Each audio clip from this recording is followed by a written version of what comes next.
വാസുദേവായ ഹരയേ പരമാത്മനെ പ്രണതക്ലേശനാശായ ഗോവിന്ദായ നമോ നമഃ.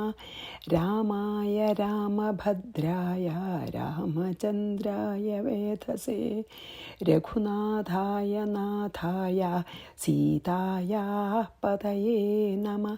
ശ്രീ സീതാലക്ഷ്മണ ഭരത ശത്രുഘ്ന ഹനുമൽ സമേത ശ്രീരാമചന്ദ്രസ്വാമിനേ നമഃ. യത്ര യത്ര രഘുനാഥകീർത്തനം തത്ര തത്ര കൃതമസ്തകാഞ്ജലിം ബാഷ്പവാരി പരിപൂർണലോചനം മാരുതിം നമത രാക്ഷസാന്തകം. നമ്മൾ വടക്ക് ഭാഗത്ത് ദ്രുമകല്യ എന്ന് പേരായിട്ട് ഒരു സ്ഥലമുണ്ട്. അവിടെ അനേകം പാപികൾ അവിടെ താമസിക്കുന്നുണ്ട്. അവരൊക്കെ എന്നെ ഉപദ്രവിക്കുന്നുണ്ട്. ഹേ രഘുനാഥ, അങ്ങയുടെ ഈ ബാണം അവരെ നശിപ്പിച്ച് തിരിച്ച് ഇവിടെ തന്നെ വന്നാലെന്ന് പറഞ്ഞപ്പോൾ ഭഗവാൻ ഈ വരുണൻ്റെ, അതായത് സമുദ്ര ദേവൻ്റെ ആ ഇതനുസരിച്ചിട്ട്, അപേക്ഷ അനുസരിച്ചിട്ട് രാമൻ വിട്ട ബാണം അവിടെയുള്ള ആ പാപികളെ നിശേഷം സംഹരിച്ച ശേഷം മടങ്ങി വന്ന് ആവനാഴിയിൽ മുമ്പത്തെ പോലെ ആ അമ്പ് സ്ഥാനം പിടിച്ചു. അതിനുശേഷം സമുദ്രം വിനയപൂർവം രാമനോട് പറഞ്ഞു എന്ന് പറഞ്ഞിട്ട് നമ്മൾ നിർത്തിയല്ലേ. 83 84 വായിക്കാം. നളസേതും കരോത്വസ്മിൻ ജലേ മേ വിശ്വകർമ്മണഃ സുധോ ധീമാൻ സമർത്ഥോസ്മിൻ കാര്യേ ലബ്ധവരോ ഹരിഃ കീർത്തിം ജാനന്തു തേ ലോകാഃ സർവലോകമലാപഹം ഇത്യുക്ത്വാ രാഘവം നത്വാ യയൗ സിന്ധുരദൃശ്യതാം. വിശ്വകർമ്മണഃ സുതഃ ധീമാൻ നള. വിശ്വകർമാവിൻ്റെ, അതായത് ദേവന്മാരുടെ ശില്പിയായിട്ടുള്ള വിശ്വകർമാവിൻ്റെ പുത്രൻ ബുദ്ധിമാനായിട്ടുള്ള നളൻ അസ്മിൻ മേ ജലേ, ഈ ജലത്തിൽ സേതും കരോതു, സേതു ഉണ്ടാക്കട്ടെ. നളൻ എന്നുള്ള പേരായിട്ടുള്ള ആ വാനരൻ വിശ്വകർമാവിൻ്റെ മകനാണ്. അവൻ ഈ ജലത്തിൽ ഒരു ഡാം, സേതു വെച്ചാൽ അവിടെ ഡാം ഉണ്ടാക്കട്ടെ, അല്ലെങ്കിൽ ഒരു പാലം ഉണ്ടാക്കട്ടെ. ലബ്ധവരഹ ഹരി, വരൻ ലഭിച്ചിട്ടുള്ള വാനരൻ. അസ്മിൻ കാര്യേ സമർത്ഥ, ഈ കാര്യത്തിൽ സമർത്ഥൻ. ലോകാഹ സർവലോകമലാപഹം തേ കീർത്തിം ജാനന്തു, ലോകങ്ങൾ സർവ പാപത്തെയും നശിപ്പിക്കുന്ന അങ്ങയുടെ കീർത്തിയെ അറിയുമാറാകട്ടെ. ഇത് ഉക്ത്വ എന്ന് പറഞ്ഞിട്ട് രാഘവം നത്വ, രാഘവനെ നമസ്കരിച്ചിട്ട് സിന്ധു അദൃശ്യതാം യയൗ, സമുദ്രം അപ്രത്യക്ഷമായി. അതായത് വിശ്വകർമാവിൻ്റെ മകനും ബുദ്ധിമാനുമായിട്ടുള്ള നളൻ എൻ്റെ ഈ ജലത്തിൽ സേതു ബന്ധിക്കട്ടെ. ബ്രഹ്മാവിൽ നിന്ന് വരം ലഭിച്ചിട്ടുണ്ട് ഈ നളൻ എന്ന് പറഞ്ഞ വാനരന്. അപ്പോൾ സേതുബന്ധനം ഈ കാര്യത്തിൽ, സേതുബന്ധനം ചെയ്യാൻ ഇവൻ സമർത്ഥനാണ്. ഈ സേതുബന്ധം നിമിത്തം ജനങ്ങൾ എല്ലാവരുടെയും പാപം നശിപ്പിക്കുന്നതായ അങ്ങയുടെ കീർത്തിയെ എല്ലാവരും അറിയട്ടെ. രാമൻ സേതുബന്ധനം ചെയ്തു എന്ന് എല്ലാവരും അറിയട്ടെ. ഇങ്ങനെ പറഞ്ഞ് രാമനെ നമസ്കരിച്ചിട്ട് സമുദ്രരൂപം പൂണ്ട ആ ദേവൻ മറഞ്ഞു.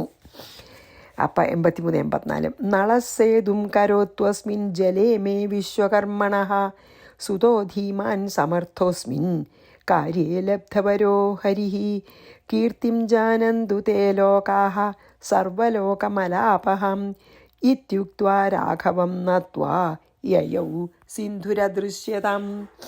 ഇനി 2 ശ്ലോകം കൂടി ഈ സർഗത്തിലുള്ളൂ. അതും കൂടി നമുക്ക് ചെയ്യാൻ പറ്റും. നമുക്ക് അടുത്ത 4-ാം സർഗത്തിലേക്ക് കടക്കാം. തതോ രാമസ്തു സുഗ്രീവ ലക്ഷ്മണാഭ്യാം സമന്വിതഃ നളമാജ്ഞാപയച്ഛീഘ്രം വാനരൈഃ സേതുബന്ധനേ. തതഃ രാമഃ സുഗ്രീവലക്ഷ്മണാഭ്യം സമന്വിത, അതിനുശേഷം രാമൻ സുഗ്രീവലക്ഷ്മണന്മാരോട് കൂടിയവനായിട്ട് സേതുബന്ധനത്തിൽ വാനരൈഹി നളം ശീഘ്രം ആജ്ഞാപയത്, വാനരന്മാരോട് കൂടി നളനോട് കെട്ടാൻ ആജ്ഞാപയത് എന്ന് പറഞ്ഞുല്ലോ. അതായത് അതിനുശേഷം രാമൻ ലക്ഷ്മണ സുഗ്രീവന്മാരോട് കൂടി വാനരന്മാരോട് കൂടി ചേർന്ന് വേഗം സേതുബന്ധനം ചെയ്യാനായിട്ട് നളന് ആജ്ഞ നൽകി. തതോ രാമസ്തു സുഗ്രീവ ലക്ഷ്മണാഭ്യാം സമന്വിതഃ നളമാജ്ഞാപയത് ശീഘ്രം വാനരൈഃ സേതുബന്ധനേ. തതോധിഹൃഷ്ട പ്ലവകേന്ദ്രയൂഥപൈർ മഹാനഗേന്ദ്രപ്രതിമൈർയുതോ നളഃ ബബന്ധസേതും ശതയോജനായതം സുവിസ്തൃതം പർവ്വതപാദപൈർദൃഢം. തതഃ അതിഹൃഷ്ടഃ നള, അതിനുശേഷം നല്ല സന്തോഷത്തോടു കൂടിയ നളൻ മഹാനഗേന്ദ്രപ്രതിമൈഹി പ്ലവകേന്ദ്രയൂഥപൈഹി മഹാപർവ്വത തുല്യന്മാരായിട്ടുള്ള വാനരന്മാരോടു കൂടെ പർവ്വതപാദപൈ പർവ്വതങ്ങളും വൃക്ഷങ്ങളും കൊണ്ട്, അതായത് ഉപയോഗിച്ചിട്ടേ പർവ്വതങ്ങളിലത്തെ കല്ലുകളും വൃക്ഷങ്ങളും തടി കട്ടിയുള്ള വൃക്ഷങ്ങളൊക്കെ ഉപയോഗിച്ചിട്ട് ശതയോജനായതം 100 യോജനം സുവിസ്തൃതം ദൃഢം സേതുബന്ധനം 100 യോജന നീളവും വളരെ വീതിയുമുള്ള ദൃഢം സേതും ഉറപ്പായ ആ ഒരു പാലത്തിനെ ബന്ധിച്ചു എന്ന്. നളനെ ആജ്ഞാപിച്ചപ്പോൾ നല്ല സന്തോഷമായി. അങ്ങനെ ഭഗവാന് വേണ്ടി ഒരു സേവനം ചെയ്യാൻ പറ്റുമല്ലോ വെച്ച് നളന് സന്തോഷമായിട്ട് ഉടനെ രാമൻ്റെ ആജ്ഞ കേട്ടിട്ട് നല്ല സന്തുഷ്ടനായിട്ടുള്ള നളൻ വമ്പിച്ച പർവ്വതം പോലെ ഇരിക്കുന്ന വാനര സൈന്യാധിപന്മാരോട് കൂടിയിട്ട്, അവരെന്നെ കണ്ട പർവ്വതത്തിൻ്റെ വലിപ്പമുണ്ട്, കേർന്ന വലിയ വലിയ മലകളും മരങ്ങളും കൊണ്ടുവന്ന് സമുദ്രത്തിലിട്ടിട്ട് 100 യോജന നീളവും അത്ര തന്നെ വീതിയുള്ള ഉറപ്പേറിയിട്ടുള്ള ഒരു പാലം അല്ലെങ്കിൽ സേതു ഉണ്ടാക്കി എന്നാണ് പറഞ്ഞത്. അതോടെ നമ്മൾ ഈ 4-ാം സർഗം കഴിയിട്ടോ. അപ്പോൾ തതോധിഹൃഷ്ട പ്ലവകേന്ദ്രയൂഥപൈർ മഹാനഗേന്ദ്ര പ്രതിമേർയുതോ നളഃ ബബന്ധസേതും ശതയോജനായതം സുവിസ്തൃതം പർവ്വതപാദപൈർദൃഢം. അങ്ങനെ ആ സേതുബന്ധനം കഴിഞ്ഞു. ഇപ്പോൾ ഇനി ഇവർക്ക് പോവാലോ, നടന്നു പോവാപ്പളേ. ഇതി ശ്രീമദ് അധ്യാത്മരാമായണേ ഉമാമഹേശ്വര സംവാദേ യുദ്ധകാണ്ഡേ 3-യഃ സർഗഃ. ഇനി യുദ്ധകാണ്ഡം 4-ാം സർഗത്തിലേക്ക് നമ്മൾ കടക്കുകയാണ്. ഇനി സേതു ബന്ധിക്കണ ഈ രാമൻ വിഘ്നം കൂടാതെ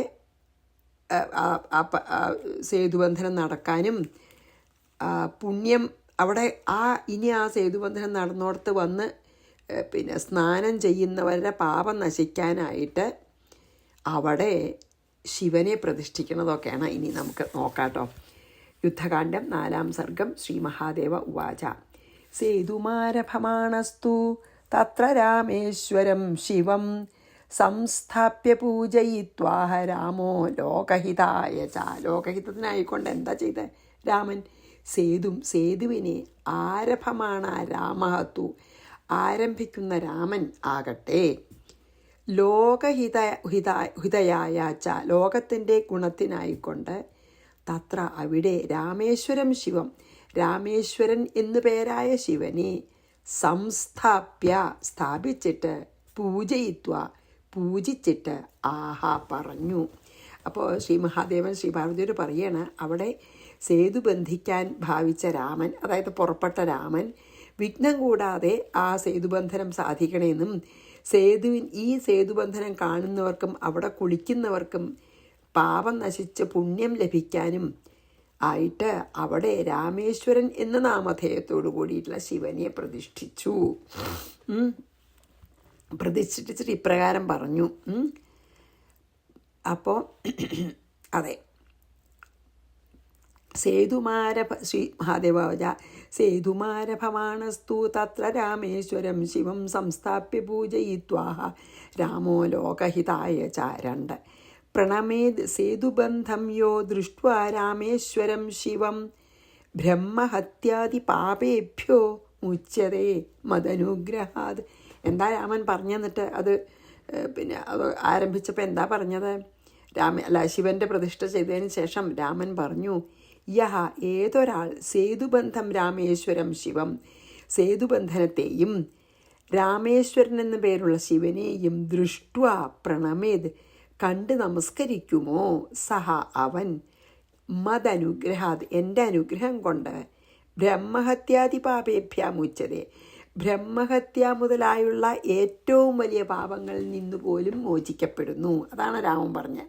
ശിവൻ്റെ പ്രതിഷ്ഠ അവിടെ ചെയ്തതിന് ശേഷം രാമേശ്വരൻ എന്ന ശിവപ്രതിഷ്ഠ ചെയ്തിട്ട് പറഞ്ഞു, ഏതൊരു മനുഷ്യനാണ് ഇവിടെ വന്ന ഈ സേതുബന്ധനത്തെയും രാമേശ്വരൻ എന്ന പേരായ ശിവനെയും കണ്ട് നമസ്കരിക്കുന്നത് അവന് എൻ്റെ അനുഗ്രഹം കൊണ്ട് ബ്രഹ്മഹത്യ മുതലായ മഹാപാപങ്ങളിൽ നിന്നുകൂടി മോചനം ലഭിച്ച് പരിശുദ്ധനാകും എന്ന് പറഞ്ഞു. അത്ര പുണ്യാണ് രാമേശ്വരത്തെ ആ സേതുബന്ധനവും രാമേശ്വരത്തെ ശിവനെയും തൊഴുന്നതെന്നർത്ഥം. പ്രണമേൽ സേതുബന്ധം യോ ദൃഷ്ട്വാ രാമേശ്വരം ശിവം ബ്രഹ്മഹത്യാദി പാപേഭ്യോ മുച്യതേ മദനുഗ്രഹാത്. ഇനി 3, 4. സേതുബന്ധേ നരസ്നാത്വാ ദൃഷ്ട്വാ രാമേശ്വരം ഹരം സങ്കൽപ്പനിയതോ ഭൂത്വാ ഗത്വാ വാരാണസിം നരഃ ആനീയ ഗംഗാസലിലം രാമേശാമഭിഷിച്യ ച സമുദ്രേ ക്ഷിപ്ത തദ്ഭാരോ ബ്രഹ്മ പ്രാപ്നോത്യസംശയം. നരഹ മനുഷ്യൻ സേതുബന്ധനത്തിൽ സ്നാനം ചെയ്തിട്ട്, ആരാണ് ആ സേതുബന്ധനം ചെയ്തോടത്ത് കുളിച്ച് രാമേശ്വരനായ ശിവനെ ദർശിച്ചിട്ട് സങ്കല്പനീയത ഭൂത്വ, സങ്കല്പത്തിൽ ഉറപ്പുള്ളവനായിട്ട്, അത് എന്തെങ്കിലും കാര്യം ആഗ്രഹിച്ചിട്ടേ വാരാണസി വാരാണസി കാശിയിൽ പോയിട്ട് ഗംഗാസലില മാനീയ, ഗംഗാജലം കൊണ്ടുവന്നിട്ട് രാമേശം ഈ രാമേശ്വരനെ അഭിഷേകം ചെയ്തിട്ട് സമുദ്രേ ക്ഷിപ്ത തദ്ഭാര, സമുദ്രത്തിൽ ആക്ഷേപിക്കപ്പെട്ട ഭാരത്തോടു കൂടിയവനായിട്ട് ബ്രഹ്മപാപ്നോതി, ബ്രഹ്മത്തെ പ്രാപിക്കുന്നു. അസംശയം, നിശ്ചയം. എന്താ പറഞ്ഞാൽ ഈ 2 ശ്ലോകത്തിൽ എന്താ പറഞ്ഞാൽ, ഏതൊരു മനുഷ്യനാണ് ഈ സേതുബന്ധ സ്ഥാനത്ത് കുളിച്ച് രാമേശ്വരനെ തൊഴുത് നല്ല സങ്കല്പത്തോടുകൂടി വേറെ ഒരു ചിന്ത ഇല്ലാതെ എന്നർത്ഥം, ഭഗവാനെ തന്നെ ചിന്തിച്ചിട്ട് കാശിയിൽ പോയി അതായത് ഇവിടെ സേതുബന്ധനം ചെയ്തോടത്ത് കുളിച്ച്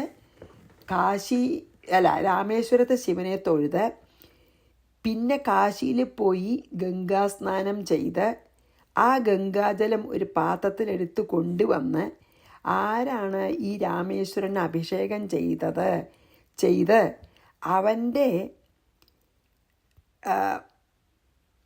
ആ ആൾക്ക് ബ്രഹ്മപദം കിട്ടും, നിശ്ചയമാണ്. മീൻസ് മോക്ഷം ലഭിക്കുന്ന നിശ്ചയമാണെന്ന്. അതായത് അങ്ങനെ വന്നു കഴിഞ്ഞാൽ അവൻ്റെ പാത്രാതിഭാരത്തെ സമുദ്രത്തിലിടുന്നുവോ, അതായത് പിന്നെ ഈ ലോകത്തിനോട് മുഴുവൻ എല്ലാ ഭാരങ്ങളെയും ആ സമുദ്രത്തിലിട്ടിട്ട് ബ്രഹ്മപദം തന്നെ പ്രാപിക്കുന്ന, അതായത് ബ്രഹ്മസാക്ഷാത്കാരം തന്നെ ലഭിക്കുന്ന ഇങ്ങനെ ചെയ്യുന്ന ആൾക്ക്. അതാണ് പറഞ്ഞത്. ആദ്യം രാമേശ്വരത്ത് പോയി കുളിച്ച് രാമേശ്വരത്തെ ശിവനെ തൊഴുത് പിന്നെ കാശിയിൽ പോയി ഗംഗയിൽ കുളിച്ച് ആ ഗംഗാജലം കൊണ്ടുവന്ന് ഈ രാമേശ്വരത്തെ ശിവനെ ആരാണ് അഭിഷേകം ചെയ്യണത്, അവരുടെ എല്ലാ പാപഭാരങ്ങളും അവിടെ മുങ്ങിപ്പോയിട്ട് അവർക്ക് ബ്രഹ്മപദം തന്നെ ലഭിക്കുമെന്ന് പറഞ്ഞാൽ അവർക്ക് ആത്മസാക്ഷാത്കാരം തന്നെ ലഭിക്കുന്നു.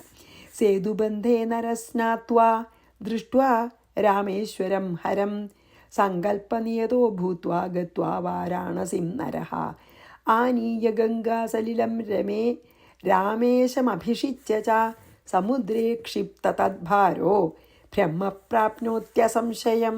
ഇനി 3 ശ്ലോകം കേട്ടോ. കൃതാനി പ്രഥമേനാഹ്ന യോജനാനി 14 ദ്വിതീയേന തഥാ ചാഹ്ന യോജനാനി 20 തൃതീയേന തഥാ ചാഹ്ന യോജനാന്യേകവിംശതിഃ ചതുർത്ഥേന തഥാ ചാഹ്ന 20 ശ്രുതാം പഞ്ചമേന 23 യോജനാനി സമന്തതഃ ബബന്ധസാഗരേ സേതും നളോ വാനരസത്തമ. പ്രഥമേന അഹ്ന മീൻസ് ആദ്യത്തെ ദിവസം കൊണ്ട് 14 യോജനാനി 14 യോജന കൃതാനി ചെയ്യപ്പെട്ടു. 14 യോജന ആദ്യത്തെ ദിവസം. ദ്വിതീയേന അഹ്ന രണ്ടാമത്തെ ദിവസം തഥാ 20 യോജനാനി 20 യോജന. തൃതീയേന അഹ്ന മൂന്നാമത്തെ ദിവസം 21 യോജനകളും. ചതുർത്ഥേന നാലാമത്തെ ദിവസം 22 ശ്രുതം 22 യോജനകളുമെന്ന് കേൾക്കപ്പെട്ടിരിക്കുന്നു. പഞ്ചമേന അഹ്ന അഞ്ചാമത്തെ ദിവസം 23 യോജനാനി 23 യോജനകളും. വാനരസത്തമഹ നള വാനരന്മാരിൽ ശ്രേഷ്ഠനായിട്ടുള്ള നളൻ സാഗരേ സമന്തത, സമുദ്രത്തിൽ നീളെ സേതും ബന്ധ, ആ പാലം കെട്ടിന്ന്. എന്താ പറഞ്ഞ വെച്ചാൽ ഓരോ ദിവസവും എത്ര യോജനയെന്നൊക്കെ പറയണം. ആ വാനരന്മാരിൽ ഉത്തമനായിട്ടുള്ള ആ നളൻ 5 ദിവസം കൊണ്ട് സമുദ്രത്തിൻ്റെ അറ്റം വരെ, ലങ്ക വരെ സേതുബന്ധനം ചെയ്തു. എങ്ങനെ? ഒന്നാമത്തെ ദിവസം 14 യോജന, രണ്ടാം ദിവസം 20, അപ്പം 34ആയില്ലോ. മൂന്നാം ദിവസം 21, അപ്പോൾ 50ആയി. അല്ല 34 അല്ല 55ആയി. അതെ. നാലാം ദിവസം 22, അപ്പോൾ 55ഉം 22 77ആയി. അഞ്ചാം ദിവസം 23, അപ്പോൾ 100ആയി. 5 ദിവസം കൊണ്ട് ഓരോ ദിവസം ഇത്രശാന്ന് പറഞ്ഞുല്ലോ. പിന്നെ 14, 20, 21, 22, 23, ഇങ്ങനെ 5 ദിവസം കൊണ്ട് ഈ ഈ ഈ കരയുന്ന ലങ്ക വരെയുള്ള ആ പാലം സേതു ഈ നളൻ്റെ നേതൃത്വത്തിൽ വളരെ ഭംഗിയായിട്ട് അങ്ങോട്ട് പൂർത്തിയാക്കി. സേതുബന്ധനം ലങ്ക വരെയുള്ളത് 5 ദിവസം കൊണ്ട്. കൃതാനി പ്രഥമേനാന്ന യോജനാനി ചതുർദശ, അതാണ് 14 ആദ്യത്തെ. ദ്വിതീയേന തഥാ ചാന്ന യോജനാനി 20, രണ്ടാമത്തെ ദിവസം 20. തൃതീയേന തഥാ ചാന്ന യോജനാന്യേക 20, അപ്പോൾ 21. ചതുർത്ഥേന യഥാ ചാന്ന 22 ശ്രുതാം 22. പഞ്ചമേന 23 യോജനാനി സമന്തതഃ, അഞ്ചാമത്തെ ദിവസം 23. ബബന്ധ സാഗരേ സേതും നളോ വാനരസത്തമ, അങ്ങനെ 100 യോജന വിസ്താര പറഞ്ഞുല്ലോ. ആ 100 യോജനയും പാലം കെട്ടി. തേനൈവ ജഗ്മുക്കപയോ യോജനാനാം ശതം ദ്രുതം അസംഖ്യതാഃ സുവേലാദ്രിം രുരുധു പ്ലവഗോത്തമാഃ. കപയഃ, കപികൾ, തേന ഏവ, അതിൽ കൂടെ തന്നെ, യോജനാനാം ശതം, ഈ 100 യോജന ദൂരം, ദ്രുതം ജഗ്മു, പിന്നെ നടക്കല്ലേ വേണ്ടു, വേഗം നടന്നു പോയി. അസംഖ്യാതാഹ, അതായത് അസംഖ്യം, എത്രയെന്നറിയാം, ന്യൂമറസ് എന്നർത്ഥം. പ്ലവഗോത്തമാഹ, വാനരശ്രേഷ്ഠന്മാർ, എണ്ണാൻ പറ്റില്ല അത്ര വാനരന്മാർ. സുവേലാദ്രിം, സുവേലം എന്ന പർവ്വതത്തെ, രുരുധ, രോധിച്ചു, അല്ലെങ്കിൽ കയറി എന്ന് പറയാം, അല്ലെങ്കിൽ തടഞ്ഞു എന്നെന്താ വെച്ചാൽ ആ സേതുബന്ധനത്തിൽ കൂടെ, ആ പാലത്തുമ്പോൾ കൂടെ, ആ സേതുബന്ധത്തിൽ കൂടെ തന്നെ വാനരന്മാർ 100 യോജന ദൂരം വേഗം സഞ്ചരിച്ചു. ലങ്കയുടെ അടുത്തെത്തി. എണ്ണാൻ പറ്റാത്ത അത്ര അധികമുള്ള വാനര വീരന്മാർ സുവേല പർവ്വതത്തിൻ്റെ മുകളിൽ കയറി അവിടെ ഇരുന്നു. അതായത് ലങ്കയിലെത്തി, ലങ്കയുടെ അടുത്തുള്ളതോ അല്ലെങ്കിൽ ലങ്കയുടെ തന്നെ പാർട്ടായിട്ടുള്ള ആ സുവേല പർവ്വതത്തിലെത്തിയിട്ട് അവിടെ ഇരുന്നു. ആ വഴിയിൽ കൂടെ ലങ്കാനഗരിക്ക് ഒരാൾക്കും ആ സുവേല പർവ്വതത്തിൽ കൂടെ വരാനും പോകാനും പറ്റില്ല. അങ്ങനെ വഴി മുടക്കി. ഇവർ ഈ 100 യോജനയും നടന്നിട്ട് ലങ്കയിലെത്തിയപ്പോൾ അവിടെ ഒരു സുവേല പർവ്വതമുണ്ട്. അപ്പോൾ ശരിക്കും സുവേല പർവ്വതത്തിൽ കൂടെ കടന്നാലേ ലങ്കയ്ക്ക് പോകാൻ പറ്റുള്ളൂ. സുവേല പർവ്വതം കഴിഞ്ഞാൽ ലങ്കയായി. അപ്പം സുവേല പർവ്വതത്തിൽ കൂടെ കടന്നാലേ ലങ്കയുടെ അകത്തേക്ക് കിടക്കാനും ലങ്കയിൽ നിന്ന് പുറത്തേക്ക് പോകണമെങ്കിലും ആ സുവേല പർവ്വതത്തിൽ കൂടെ കിടക്കണം. അപ്പോൾ ഈ കൊരഞ്ഞന്മാരെന്താ ചെയ്ത, എല്ലാ വാനന്മാരും എന്താ ചെയ്ത വെച്ചാൽ, അസംഖ്യം എന്ന് പറഞ്ഞുല്ലോ, എത്രയെന്ന് എണ്ണാൻ പറ്റില്ല. ഈ വാനന്മാർ മുഴുവൻ ഈ സേതുബന്ധനത്തിൽ കൂടെ, ആ സേതു കൂടെ നടന്ന് അവിടെ എത്തി. ഈ സുവേല പർവ്വതത്തിലാണ് കയറി ഇരുന്നു.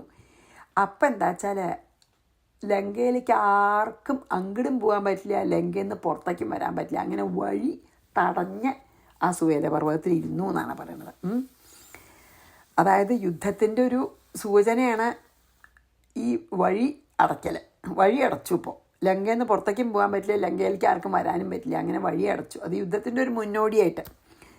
തേനൈവ ജഗ്മുക്കപയോ യോജനാനാം ശതം ദ്രുതം അസംഖ്യതാ സുവേലാദ്രിം രുരുധു പ്ലവഗോത്തമാഃ. ഇനിയോ പിന്നെ ആരുഹ്യ മാരുതിം രാമോ ലക്ഷ്മണോപ്യംഗദം തഥാ ദിദ്യക്ഷുരാഘവോ ലങ്കാ മാരുരോഹാചലം മഹദ്.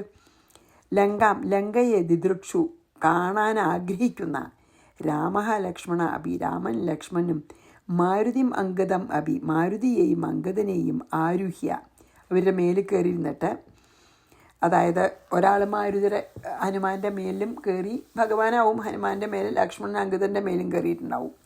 എന്നിട്ട് മഹദ് അചലം, ആ മഹത്തായ പർവ്വതത്തെ ആരോഹണം ചെയ്തു.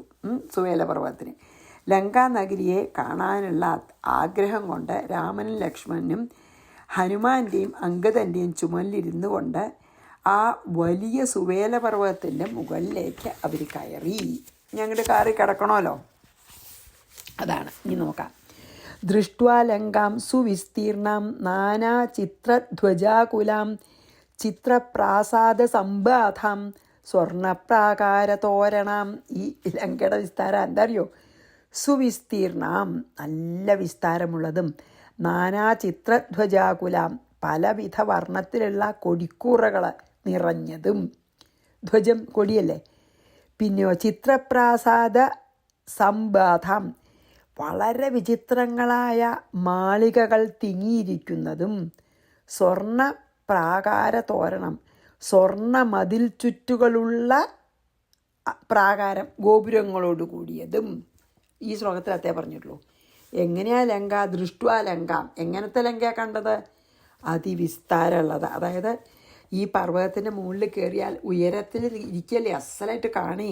അപ്പോൾ ഈ സുവേല പർവ്വതത്തിൻ്റെ ശിഖരത്തിൽ കയറിയിട്ടുള്ള രാമൻ ലങ്കാപുരിയെ കണ്ട് ഉള്ള വർണ്ണനാണത്. അതിവിസ്താരമുള്ള ഒരു പട്ടണമാണത്. അനേക വിധത്തിലുള്ള കൊടിക്കൂറകൾ എങ്ങും പറക്കുന്നുണ്ട്. പിന്നെയോ വിചിത്ര കലാ ചാതുര്യത്തോടെ പണിത മനോഹരങ്ങളായിട്ടുള്ള മാളികകൾ, സ്വർണ്ണ മതിൽ ചുറ്റുകളുള്ള ഗോപുരങ്ങൾ ഈ മാളികകളുടെ മുൻഭാഗത്ത് ഇങ്ങനെ കാണാം. ഈ മാളികകൾക്കൊക്കെ ഗോപുരങ്ങളുണ്ട്, സ്വർണ്ണ ഗോപുരങ്ങൾ. അത്രയാണ് അപ്പം ഇതിൽ പറഞ്ഞത് കേട്ടോ. ഇനി പരിഖാഭി ശതഘ്നീഭി സംക്രമൈശ്ച വിരാജിതാം പ്രാസാദോപരി വിസ്തീർണ പ്രദേശേ ദശകന്ധരം. എന്താ പിന്നെ? പരിഖാഭിഹി കിടങ്ങുകൾ, അതായത് ഈ രാജധാനിയുടെ 4 പുറമുള്ള കിടങ്ങുകളെ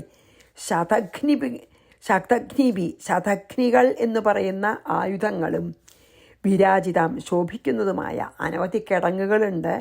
ശതഘ്നി എന്ന് പറയുന്ന ആയുധങ്ങൾ, അതുകൊണ്ടെല്ലാം വിരാജിതാം ശോഭിക്കുന്നതുമായ ലങ്കാം ദൃഷ്ട്വ, അങ്ങനത്തെ ലങ്കയാണ് കണ്ടത്. ലങ്കയെ കണ്ടിട്ട് പ്രസാദോപരി, ഈ മാളികയുടെ മുകളിൽ വിസ്തീർണ പ്രദേശേ, വിസ്താരമുള്ള സ്ഥലത്തിൽ ആരായിരിക്കണം? ദശകന്ധര ഇരിക്കുന്നുണ്ട്. അതായത് വിസ്താരമുള്ള പ്രദേശത്താണ് രാവണൻ ഇരിക്കുന്നത്. പക്ഷെ പിന്നെ രാവണൻ്റെ എങ്ങനെയുള്ള രാവണൻ അടുത്ത ശ്ലോകത്തിലാണ് വരണം കേട്ടോ. അപ്പോൾ ഇതിലെന്താ പറഞ്ഞ വെച്ചാൽ അങ്ങനെ സ്വർണ്ണ മതിൽ ചുറ്റുകളുള്ള ഗോപുരങ്ങളാണ് പറഞ്ഞല്ലോ. പിന്നെ പട്ടണത്തിനെ മുഴുവൻ, ആ ലങ്കാ പട്ടണത്തിനെ മുഴുവൻ ചുറ്റുന്ന കിടങ്ങുകളുണ്ട്. പിന്നെ അവിടെയൊക്കെ ആയുധങ്ങൾ ഉറപ്പിച്ചിരിക്കുന്ന, അതിന് ശതഘ്നി എന്നത്ര പറയുക, അവിടെ ഉറപ്പിച്ച് വെച്ചിരിക്കുന്ന ശതഘ്നികൾ എന്ന് പറയപ്പെടുന്ന ആയുധങ്ങളുണ്ട്. പിന്നെ ധാരാളം നല്ല ഭംഗിയുള്ള രാജവീഥികൾ. പിന്നെയോ ഈ പട്ടണത്തിനെ അലങ്കരിക്കുന്ന ഒരു മാളികയിൽ, നല്ല വിസ്താരമുള്ള ഒരു സ്ഥലത്ത് രാവണൻ ഇരിക്കുന്നുമുണ്ട്. എങ്ങനത്തെ രാവണൻ എന്ന് ഇനി അടുത്ത ശ്ലോകത്തിൽ പറയും. അപ്പോൾ നമുക്ക് ഈ 11ൻ്റെ അവിടെ നിർത്താം നമുക്ക്, എന്നുവെച്ചാൽ സമയമായി. പരിഖാഭി ശതഘ്നീഭി സംക്രമൈശ്ച വിരാജിതാം പ്രാസാദോപരി വിസ്തീർണ പ്രദേശേ ദശകന്ധര. ഇങ്ങനൊരു ലങ്കയിലൊരു മാളികയിൽ നല്ല വിസ്താരമുള്ള ഒരു സ്ഥലത്ത് രാവണൻ ഇരിക്കുന്നുണ്ട് എന്ന് പറഞ്ഞ് നമുക്ക് നിർത്താട്ടോ ഇന്ന്. ശ്രീകൃഷ്ണാർപ്പണമസ്തു. സർവത്ര ഗോവിന്ദനാമ സങ്കീർത്തനം. ഗോവിന്ദ ഗോവിന്ദ. ശ്രീ സീതാലക്ഷ്മണ ഭരതശത്രുഘ്ന ഹനുമൽ സമേത ശ്രീരാമചന്ദ്രസ്വാമിനേ നമ. ഗുരുവായൂരപ്പ ശരണം.